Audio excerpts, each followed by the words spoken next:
parce que géwlu Macky Sall ak géwlu Massamba moo ci am nit moom boo koy xas mën nga ko xase leneen lu dul ci géwlu diw wala géwlu leneen. li nga xam ne bëgg naa ko wax ci loolu. ndax sa proximité yow ak Macky Sall mayu la possibilité yii nga xam ne mën nga ko am ci suuf ak ci terrain. déedéet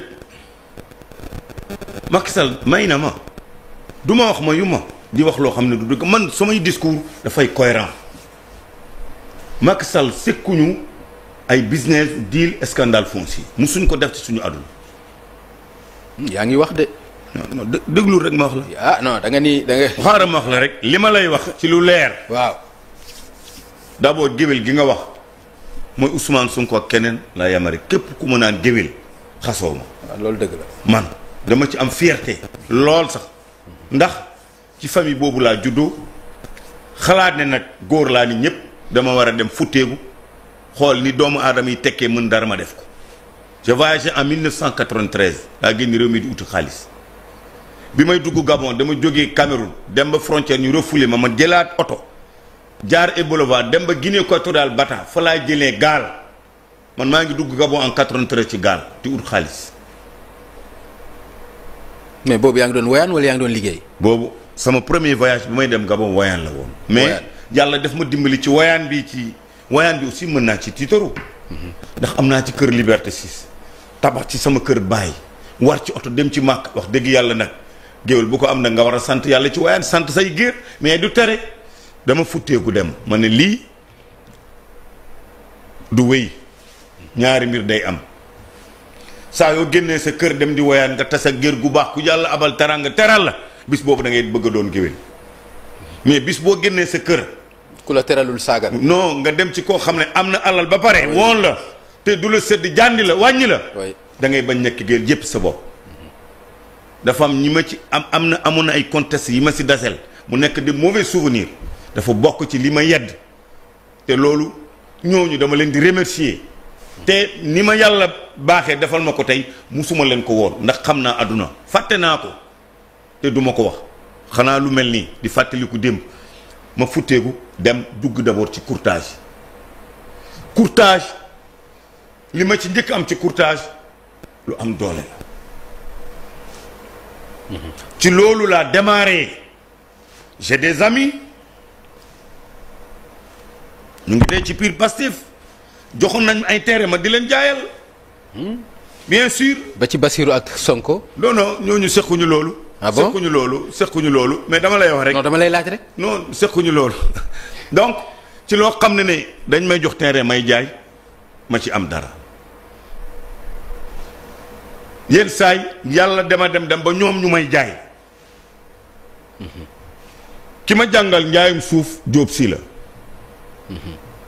daf ma jàngal njaayum suuf ñuy dox ba mu jaay ma benn jour fii rek Batrin laa la wax Jóob si jaay na ma 16 parcelles li ma lay wax nii ça c'est en quelle année ay 2008 la 2009 la sama xaritu Cheikh Thiam était là yor foofu am yu ma ci jaay donc adduna man dama yàgg ci suuf ñëw ma ci suuf parce que wax dëgg yàlla Macky Sall ñëw na au pouvoir may jënd suuf wala di jaay suuf c'est pas maintenant te tamit yàlla dafa dogal bu doon mini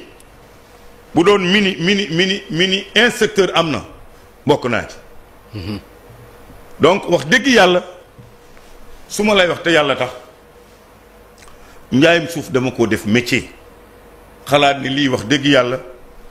waaw mais xam nga ni njaayum suuf. xaaral ma wax la rek àggaleel terrain xaw ma lu droit di wax. ndax délimité nañu ñaata nga war a am ci biir Sénégal wala ñaata nga war a am en tant que homme d'affaires. sooy am terrain fii ci Sénégal da ngay am notification une lettre d'attribution ki la koy defal c'est le directeur des domaines moo lay defal kayit bu nekk nag moom moo la koy defal. d'accord su la ko defalee. dama lay wax pour nga comprendre su la ko defalee da ngay dem ci chef de bureau de domaine boobu moo lay orienté ci kayit bi foofu ngay dem jël sa baay defal la baay boo agsee kooku defaral la baay mu signé nga signé ñu yóbbu ko ci gouverneur bu dee Ndakaaru bu dee ci département yi nga dem ci préfet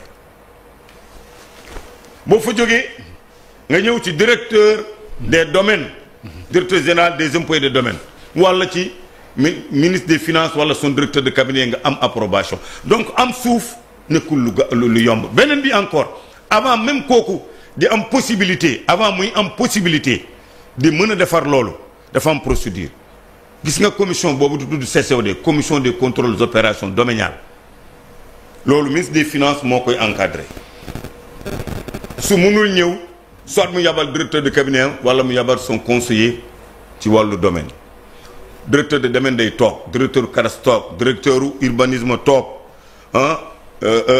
directeur des affaires civiles toog mooy représente ministre de la justice aménagement du territoire contrôle finance ñoom ñëpp toog ba ñu xool xam ne lii directeur urbanisme lu ci compétence am day xam ne ndax fii zone d'habitation la amul ay impact yooyu yëpp orienté ay mbir yu bëri. dañuy toog yow yaa ngi explication bi dafa mel ni da ngay bëgg a woon askan bi que yow sa liggéey dafa jaar yoon.